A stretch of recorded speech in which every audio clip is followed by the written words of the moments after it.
The first warning came long before anyone heard the engines. In the gray light before dawn, a German colonel stood at the edge of a forest road somewhere in Belgium, watching an endless line of captured American fuel trucks disappear into the mist. The smell of gasoline hung heavy in the freezing December air. Steel drums were stacked higher than a man. Fuel tankers stretched so far down the road that the last vehicles vanished into the fog. For the first time in months, German soldiers laughed. Drivers who had spent weeks rationing every drop slapped each other on the back. Tank crews, who had learned to fear empty fuel gauges more than enemy artillery, stared in disbelief at what looked like a miracle. It was everything they had prayed for. More than 50,000 gallons of American fuel had fallen into German hands. Officers called it a gift from fate. Staff maps were redrawn. New attack routes suddenly seemed possible. Engines that had been silent could roar back to life. Columns that should have stopped could continue toward their objective. In a war where fuel had become more valuable than ammunition, this single capture felt like a victory worth celebrating. But one man wasn't celebrating. The colonel walked slowly between the tankers, running a gloved hand across the cold metal of an American fuel drum. Instead of relief, he felt something else. Something that refused to leave him. Around him, exhausted soldiers saw salvation. He saw a question no one else was asking. If America could lose this much fuel, how much did it still have? The answer would haunt him for the rest of the war. Because what looked like Germany's greatest logistical prize would soon become undeniable proof that the Third Reich was fighting an enemy it could no longer hope to outproduce, outrun, or outlast. For years, military history has celebrated dramatic battles, daring offensives, and brilliant generals. Maps are filled with arrows pushing across Europe.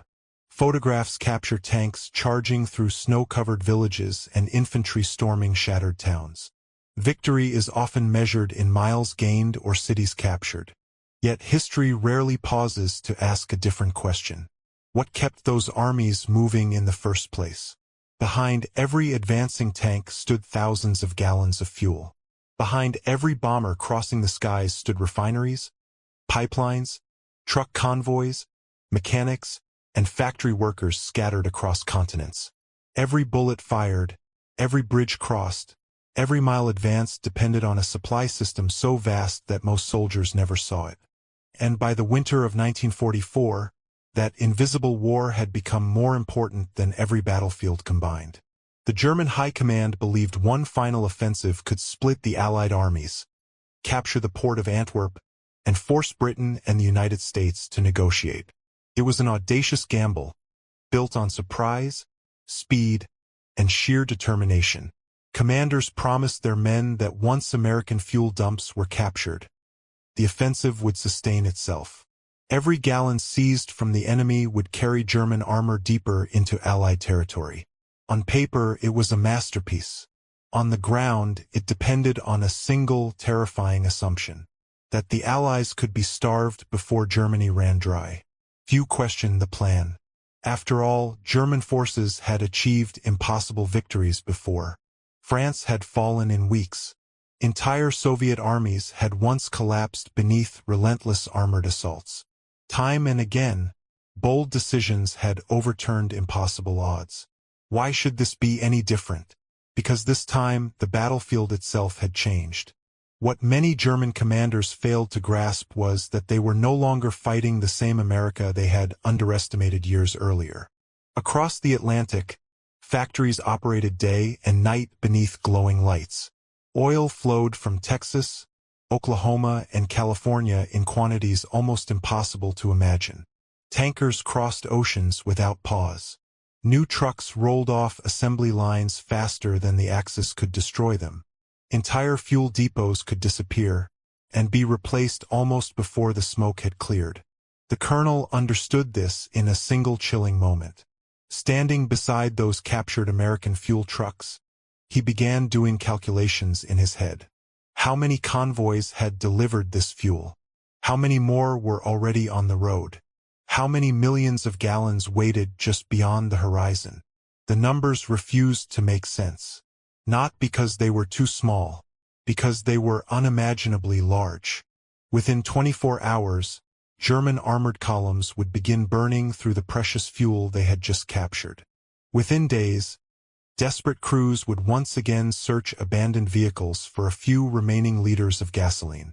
Within weeks, entire formations would grind to a halt as engines fell silent in the frozen forests of the Ardennes.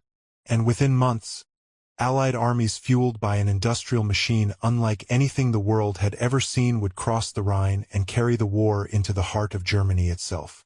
But none of that was visible yet. All anyone could see were rows of American fuel tankers standing beneath gray winter skies. To the young soldiers celebrating around them, they represented hope. To Berlin, they represented momentum. To newspaper headlines that would never know the full story, they represented German ingenuity. But to one experienced officer who had spent years watching supply reports grow thinner, trains arrive emptier, and fuel allocations shrink month after month, those trucks revealed something entirely different. They were not evidence of Germany's strength. They were evidence of America's abundance. That realization transformed a moment of triumph into something far more unsettling. Because in that frozen clearing, surrounded by more fuel than many German divisions had seen in months, the colonel understood a truth that strategy, courage, and battlefield brilliance could no longer overcome. Germany had not captured enough fuel to win the war. It had merely captured enough to understand why it never could. And the road leading away from those fuel trucks was about to carry Europe toward one of the most decisive and least understood lessons of the Second World War. The engines came alive just before first light. One after another, the deep rumble of German tanks echoed through the snow-covered Ardennes forest. Their exhaust drifted into the icy air as mechanics pulled away frozen canvas covers and drivers checked fuel gauges with nervous eyes. Every crew knew the same uncomfortable truth. They had enough gasoline to begin the offensive, but perhaps not enough to finish it. That uncertainty had shaped every order issued by the German High Command. Unlike earlier campaigns, this attack wasn't simply about breaking enemy lines. It was a race against an invisible clock, a clock measured not in hours, but in gallons. Far above the forests, thick clouds concealed the movement below. It was exactly the weather Germany had hoped for. Allied aircraft, which had dominated European skies for months, remained grounded by fog and snow. For the first time since Normandy, German commanders believed they possessed something resembling surprise. Across the front, American soldiers settled into what they believed would be another quiet winter morning. Many units stationed in the Ardennes were inexperienced replacements or exhausted veterans sent there to recover after months of fighting. The region was considered one of the safest sectors on the Western Front. Intelligence officers saw little reason to expect a major German attack through dense forests and narrow mountain roads during the harshest winter in years. The assumption felt reasonable. It was also dangerously wrong. At 5:30 in the morning on December 16, 1944, the silence shattered. Hundreds of German artillery pieces opened fire almost simultaneously. Shells crashed into American positions, ripping apart communication lines, ammunition dumps, and command posts. Entire hillsides disappeared behind walls of smoke and flying timber. Telephone operators desperately tried reconnecting severed wires while officers struggled to determine whether this was merely a local assault or the beginning of something far larger. Within minutes, the answer arrived. German infantry emerged from the forests. Behind them came armored columns pushing west with astonishing speed. The Battle of the Bulge had begun. For the German soldiers advancing through the snow, this offensive represented more than another military operation. It was their final opportunity to change the course of the war. Many understood the odds. Some had fought since Poland in 1939. Others had survived France, the Balkans, North Africa, and the endless brutality of the Eastern Front. They had watched experienced friends disappear one campaign after another. They had seen new recruits arrive younger, less prepared, and often without enough equipment.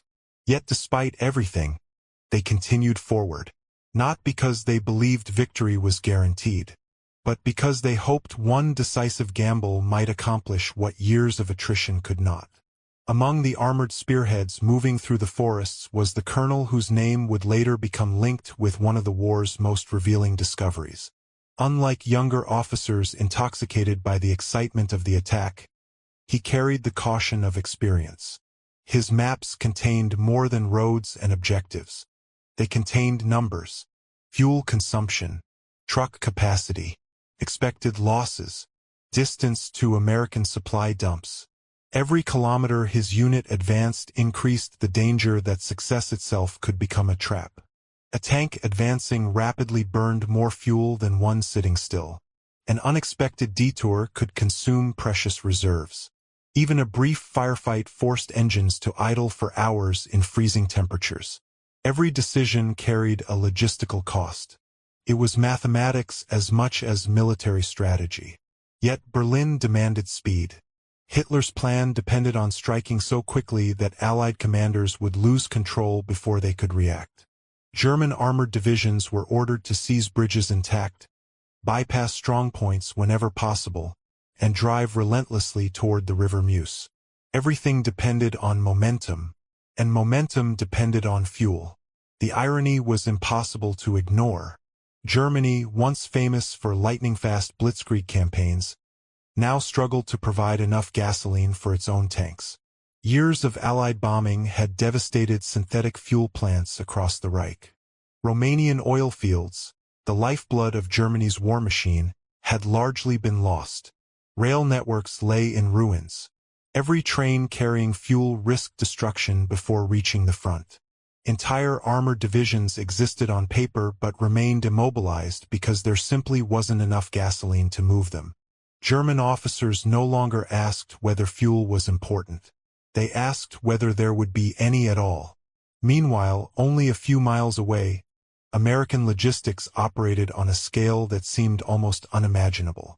Roads stretching back toward France carried endless convoys of fuel trucks, ammunition carriers, ambulances, engineering vehicles, and food supplies.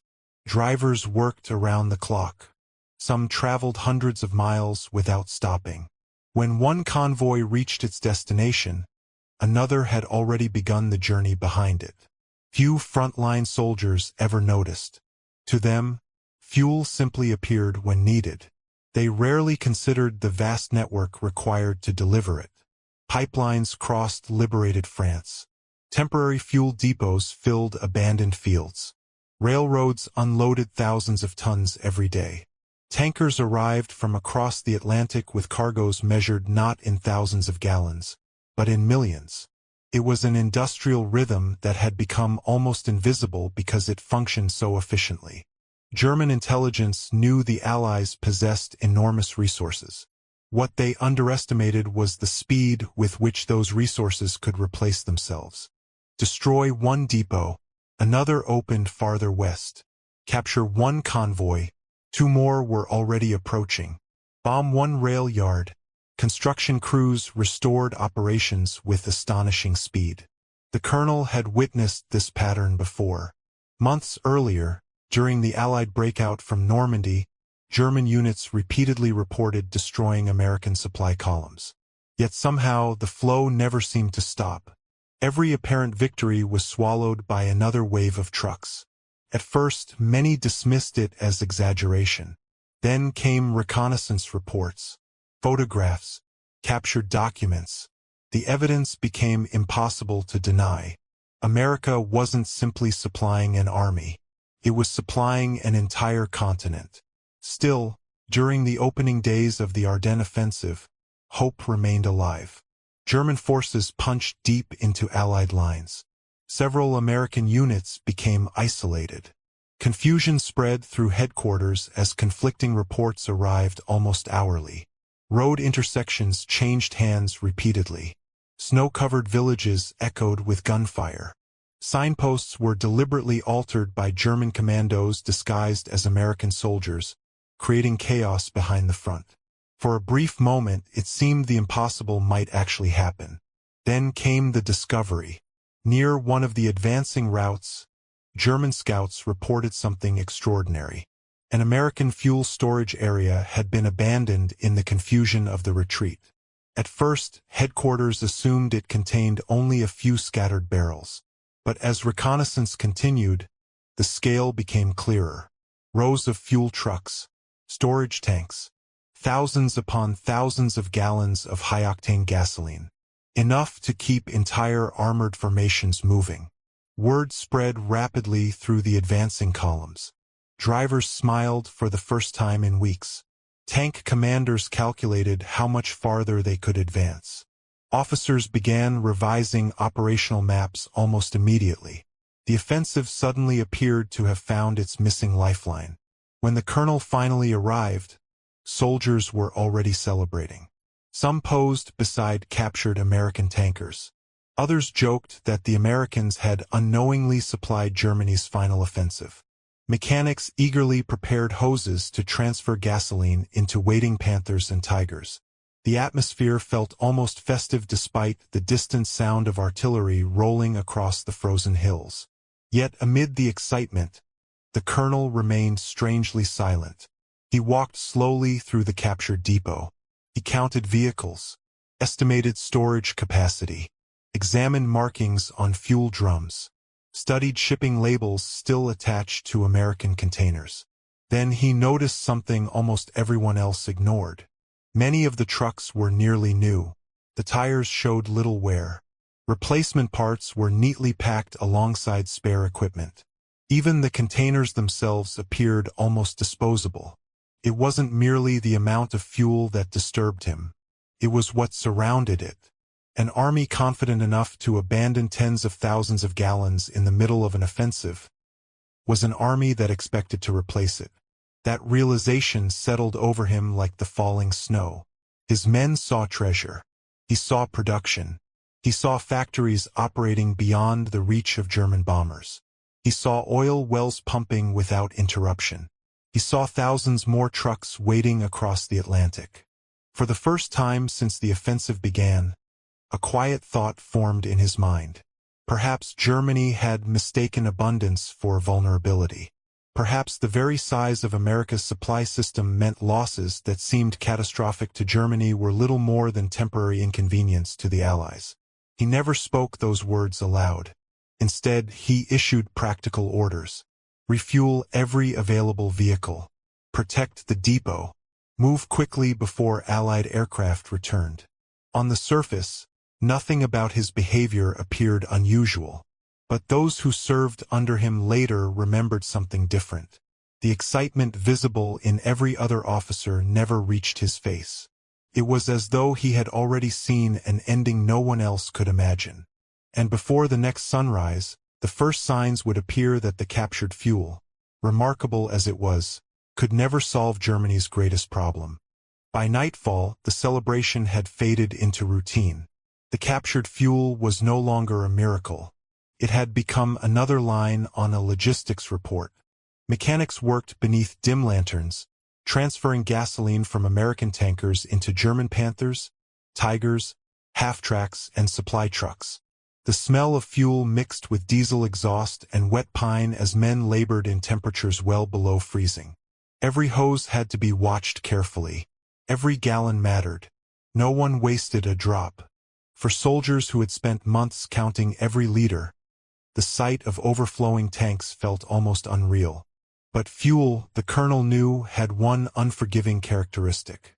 The moment it entered an engine, it immediately began disappearing. The next morning, German armored columns pushed deeper into Belgium.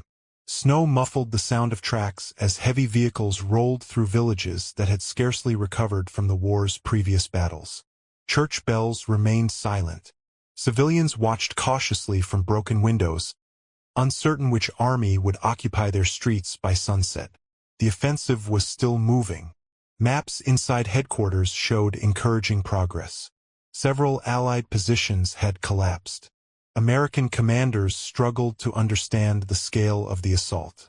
Roads were clogged with retreating vehicles, refugees, engineers, and military police attempting to restore order. For a brief moment, German commanders allowed themselves something they had not felt in a long time: confidence. Yet confidence can be dangerously deceptive. Every mile gained increased another problem that maps rarely showed. The farther the spearheads advanced, the longer their supply lines became. Behind the front, German truck drivers fought a battle few history books describe. The Ardennes was a nightmare for logistics. Its narrow roads twisted through steep valleys and dense forests. A single disabled truck could halt an entire convoy. Snowdrifts blocked mountain passes. Ice turned downhill roads into deadly slides for vehicles carrying thousands of gallons of gasoline. Drivers often traveled without headlights to avoid Allied reconnaissance. Engines overheated despite the freezing weather. Broken axles were repaired beside the road with frozen hands. A convoy delayed by only an hour could leave an armored division waiting for fuel before dawn. The colonel understood that the offensive was no longer advancing at the speed of tanks. It was advancing at the speed of trucks. And trucks were becoming slower every day. Then another report arrived. An advance reconnaissance unit had located additional abandoned American supplies. Not just fuel, food, winter clothing, medical equipment, boxes of ammunition, fresh tires, entire repair workshops left behind during the chaotic Allied withdrawal. Some younger officers interpreted this as proof that the Americans were collapsing. "They're running," one captain reportedly said. "They're leaving everything behind." The word spread quickly. After years of retreat, German soldiers desperately wanted to believe them. Who wouldn't? The evidence seemed visible everywhere. Abandoned vehicles, discarded rations, destroyed bridges, retreating enemy columns. It looked remarkably similar to victories Germany had achieved years earlier. But appearances can deceive. Far behind the American lines, another army was already moving. It wasn't carrying rifles. It wasn't manning tanks. It wasn't preparing artillery. It was driving trucks, thousands of them. While German commanders celebrated captured depots, Allied logisticians were calmly calculating replacements. Every gallon lost was entered into reports. Replacement shipments were rerouted. Reserve depots were opened. Fresh convoys departed within hours. The American system did not depend on a single warehouse. It depended on a network. Destroy one artery, the blood simply flowed through another. It was an industrial organism unlike anything Germany had ever faced. The colonel sensed this before most of his superiors. One evening, after reviewing fresh intelligence, he unfolded an American logistics map recovered from an abandoned command vehicle. At first glance, it resembled a spider's web. Roads connected to roads. Pipelines linked depots. Railways fed truck columns. Temporary fuel dumps stretched across liberated France like stepping stones leading all the way back to the Normandy beaches. He stared at it for several minutes. Not because it revealed troop positions. Because it revealed capacity. Each symbol represented more than storage. It represented replacement. For every depot the Germans captured, there were others. For every convoy destroyed, another departed. The map illustrated something no battlefield victory could erase. America wasn't winning because it possessed more fuel. America was winning because it could never stop producing it. That night, while many officers discussed tomorrow's objectives, the colonel quietly asked his logistics staff a different question. How long can we continue at this pace? The answer came after several calculations. If everything goes perfectly, pause. Perhaps 4 days. If roads remained open. If trucks reached the front. If captured fuel remained usable. If Allied aircraft stayed grounded. If bridges survived. Too many ifs. Wars are rarely decided by perfect conditions. Outside, snow continued falling.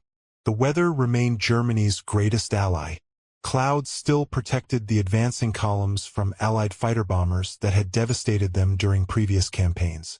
Every German officer knew this protection was temporary. Eventually, the skies would clear.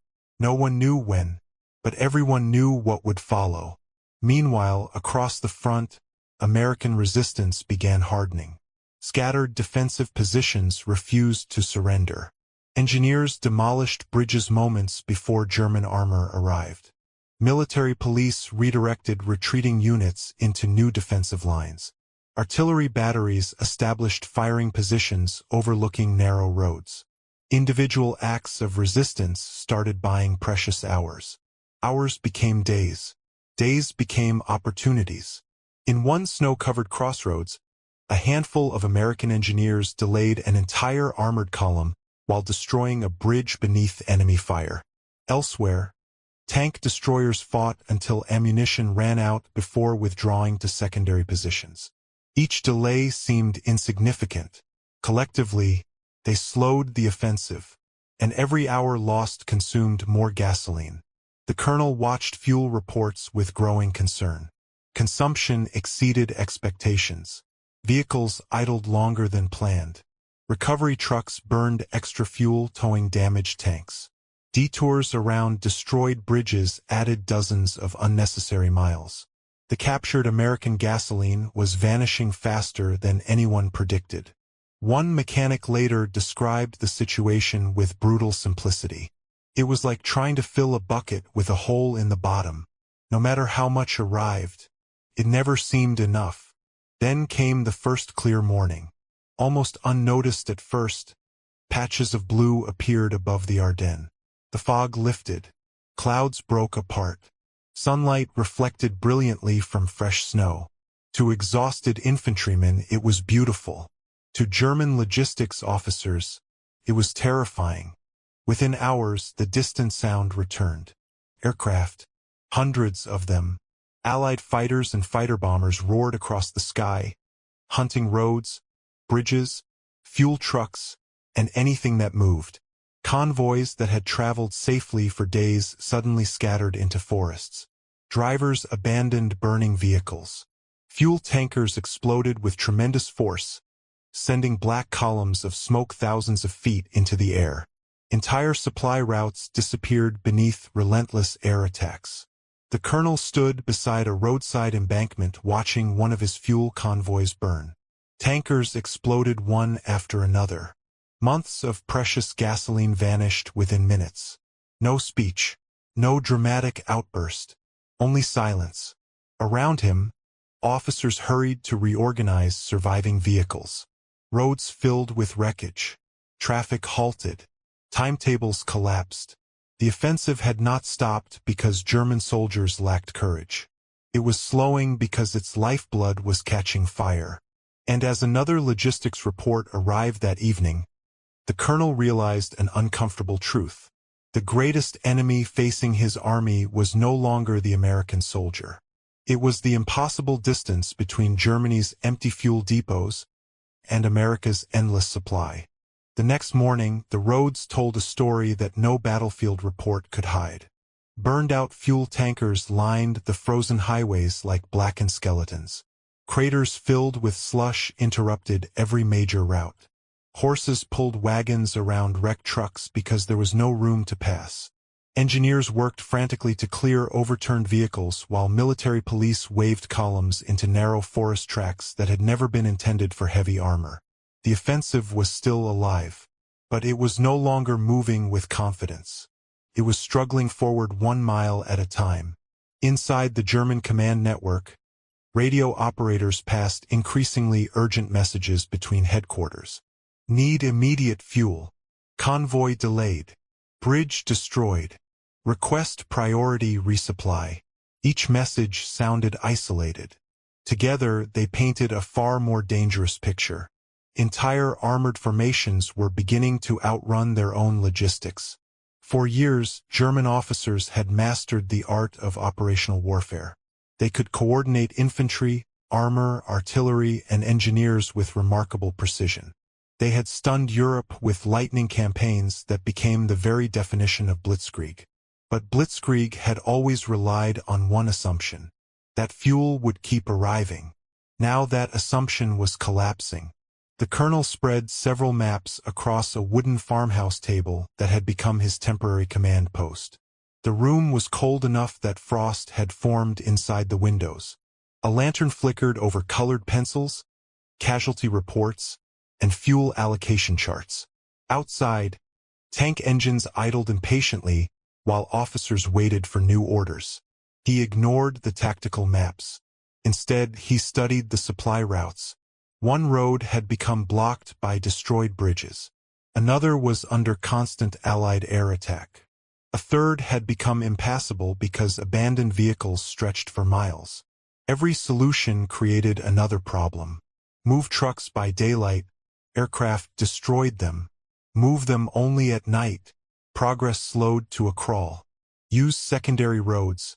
Vehicles became trapped in deep snow. Each option consumed more fuel than it saved. For the first time since the offensive began, the colonel realized he was commanding mathematics instead of soldiers. The numbers simply refused to cooperate. Not far away, the crews inside Panther tanks noticed something they had hoped never to see. Fuel needles were dropping faster than replacement trucks could arrive. Drivers began shutting down engines whenever possible, even during brief halts. Mechanics prohibited unnecessary movement.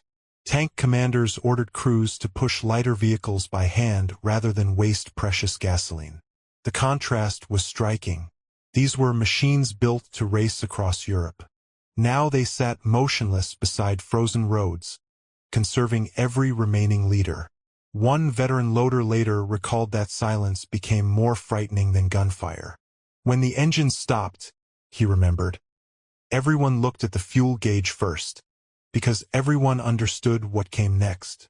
A tank without fuel wasn't merely useless. It became an immovable bunker, an obstacle, eventually, target. Across the battlefield, American commanders were beginning to recognize something equally important. German attacks remained dangerous, but they were losing momentum. Reports from reconnaissance aircraft showed long traffic jams hidden beneath forest canopies. Smoke from destroyed supply convoys rose above the trees. Captured prisoners repeatedly mentioned shortages, not of ammunition, but of gasoline. At Allied headquarters, logistics officers responded almost instinctively. Increase deliveries, open new fuel dumps, expand transportation routes, redirect additional truck companies toward the front. The response wasn't dramatic. It didn't involve heroic charges or brilliant tactical innovations. It was paperwork, schedules, rail timetables, convoy manifests, thousands of drivers following carefully planned routes through France and Belgium. It was the quiet machinery of industrial warfare. Most history books celebrate the generals who ordered armies forward. Far fewer remember the men who spent 16 hours behind the wheel of a fuel truck. Yet those anonymous drivers were becoming just as important as the soldiers carrying rifles. Day after day, endless convoys rolled east. Some drivers had never fired a weapon in combat. Others rarely saw the front lines. But each journey carried the fuel that allowed tanks to move, artillery to fire, ambulances to evacuate the wounded, and engineers to build bridges. One convoy disappeared into Belgium. Another immediately replaced it. Then another. Then another. It seemed endless. German reconnaissance officers watched these columns with growing disbelief. Bombing them slowed the flow. Destroying bridges diverted traffic. Capturing depots caused temporary confusion. Nothing stopped it. The colonel thought back to the captured American fuel dump that had seemed so extraordinary only days earlier. At the time, it had looked enormous. Now, it looked insignificant. Not because 50,000 gallons wasn't valuable. It absolutely was. But because he finally understood where it fit within America's larger system. It was one reservoir feeding an ocean. And oceans cannot be emptied with buckets. One evening, while inspecting abandoned American equipment, he found a logistics notebook left behind by an Allied quartermaster. Its pages contained routine inventory figures. Fuel delivered. Fuel issued. Expected replacements. Nothing appeared remarkable until he reached the totals. The quantities were staggering. The figures represented volumes that German supply officers could scarcely imagine. Entire monthly allocations for German formations appeared equivalent to what some American depots handled in days. The notebook didn't boast. It didn't celebrate American superiority. It simply recorded ordinary business. That ordinary business was precisely what frightened him. Wars often create moments of dramatic revelation. Sometimes they arrive during great battles. Sometimes through shocking intelligence. Sometimes while standing over a captured document. For the colonel, realization came quietly. He closed the notebook, looked across the snowy fields, and understood that Germany was no longer competing against another army.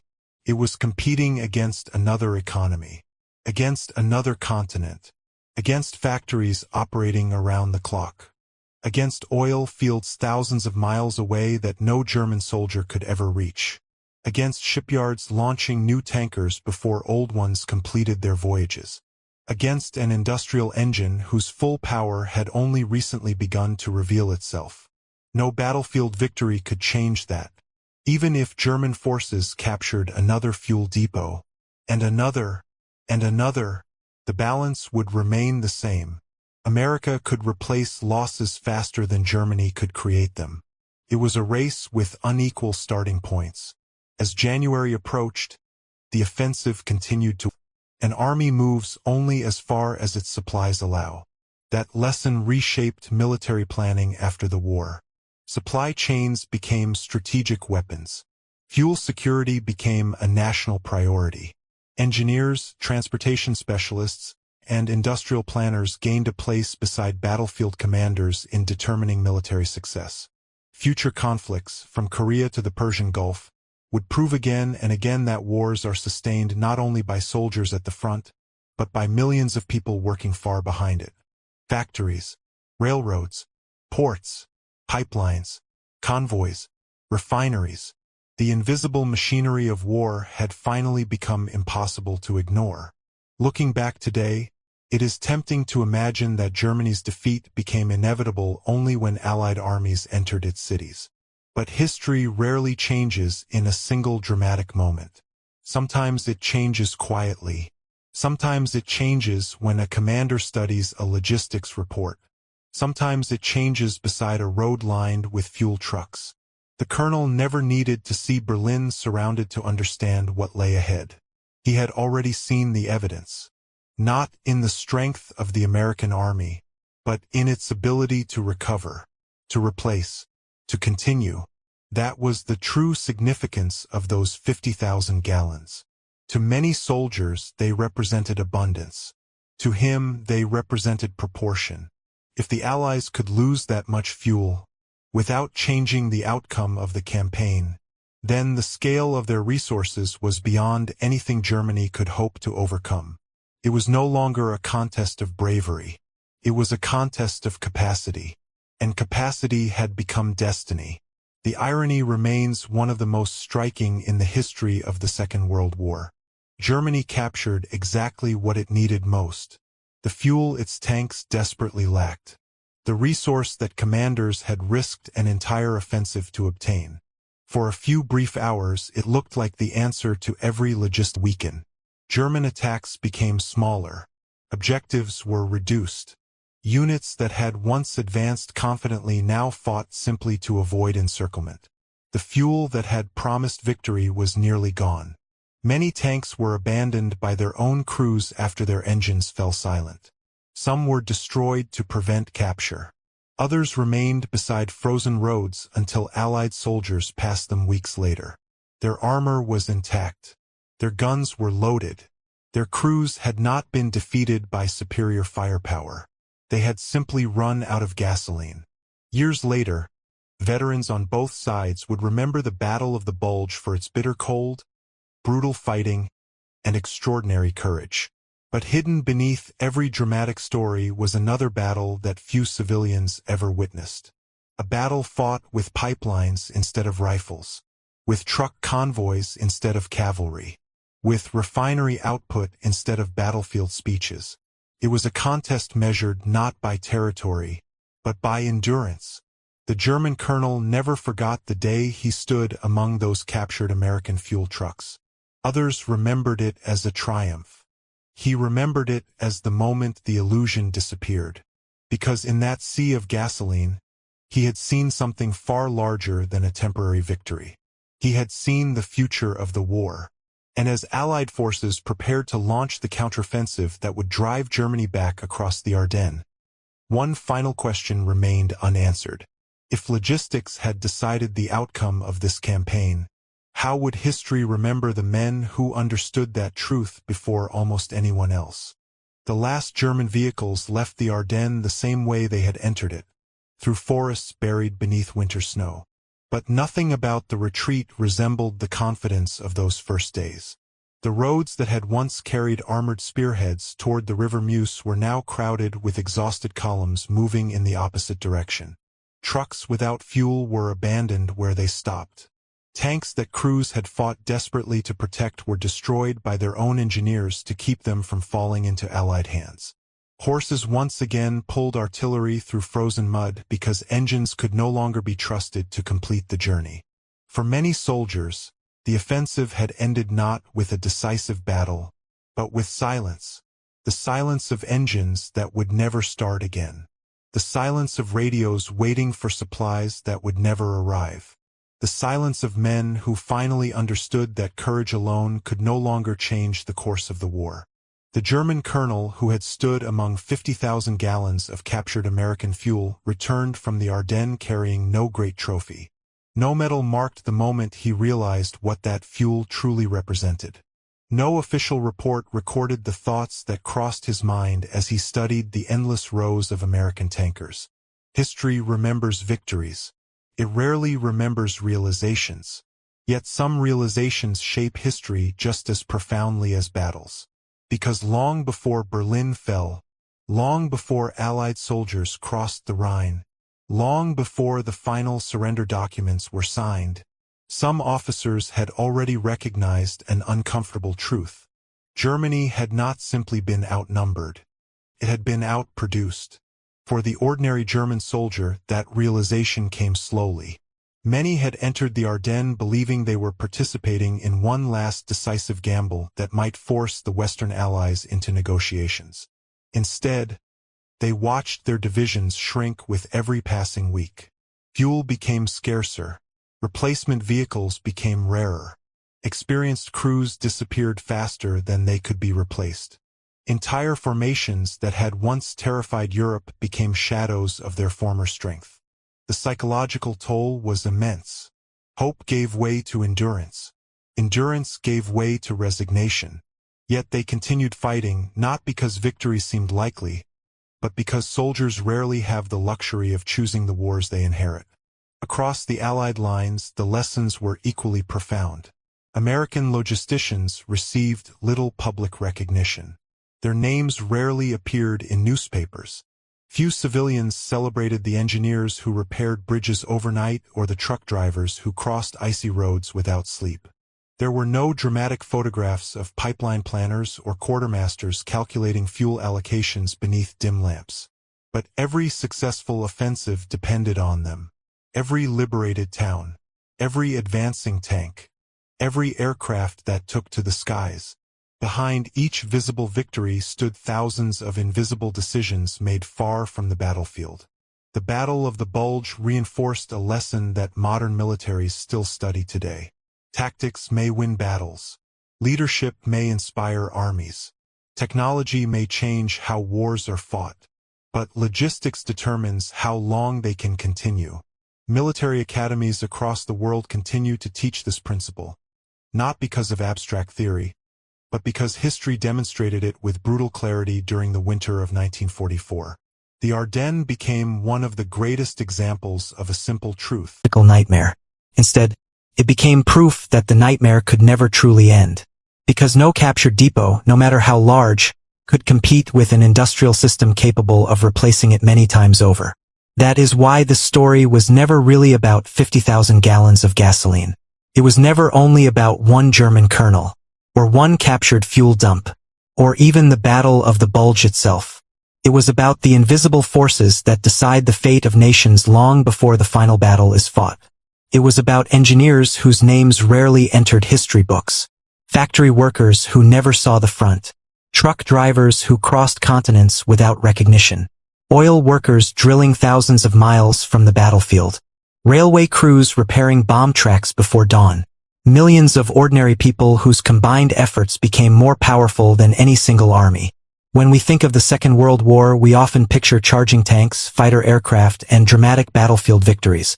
Yet beneath every one of those images flowed something less glamorous, but infinitely more decisive. Fuel. Not merely the liquid inside a tank, but the entire system required to deliver it. The roads, the pipelines, the refineries, the ships, the factories, the people. That was the true battlefield. And in that battlefield, Germany had already lost. So when that German colonel stood among 50,000 gallons of captured American fuel, he wasn't looking at victory. He was looking at the first unmistakable glimpse of an ending that had already begun. Because in war, the loudest explosions may capture history's attention, but it is often the quiet arithmetic of supply that decides who will still be standing when the guns finally fall silent.